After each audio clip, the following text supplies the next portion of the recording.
জাতীয় পাখি দোয়েল। তার মা বাচ্চাকে খাওয়াচ্ছে, দেখতে পাচ্ছেন। এখানে প্রায় 3টা পাখি রয়েছে, দোয়েল পাখি। তো জাতীয় পাখি হলেও আমাদের এই পাখিগুলো বর্তমান সময়ে বিলুপ্তির পথে চলে যাচ্ছে।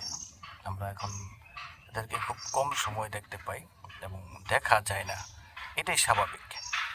আগে প্রতিটা মানুষের বাড়ি বাড়ি থাকতো, ঘোরাফেরা করতো, মাটির দেয়াল ছিল, মাটির দেয়ালের ভিতর বাসা বাঁধতো, দেখতাম। আমাদের বাড়িতে একটা মাটির দেয়াল রয়েছে, মাটির দেয়ালে মাঝে মাঝে আসে বাসা বাঁধে, দেখতে পাচ্ছেন। আপনাদেরকে তাদের একটু দুরন্তপূর্ণগুলো যদি একটু দেখানোর জন্য চেষ্টা করি। একটু ঘুরছে এবং বাচ্চাকে খাওয়ানোর জন্য খাবার সংগ্রহ করছে মা দোয়েল পাখি। এত সুন্দর দেখাচ্ছে যা মানে বলার বাইরে।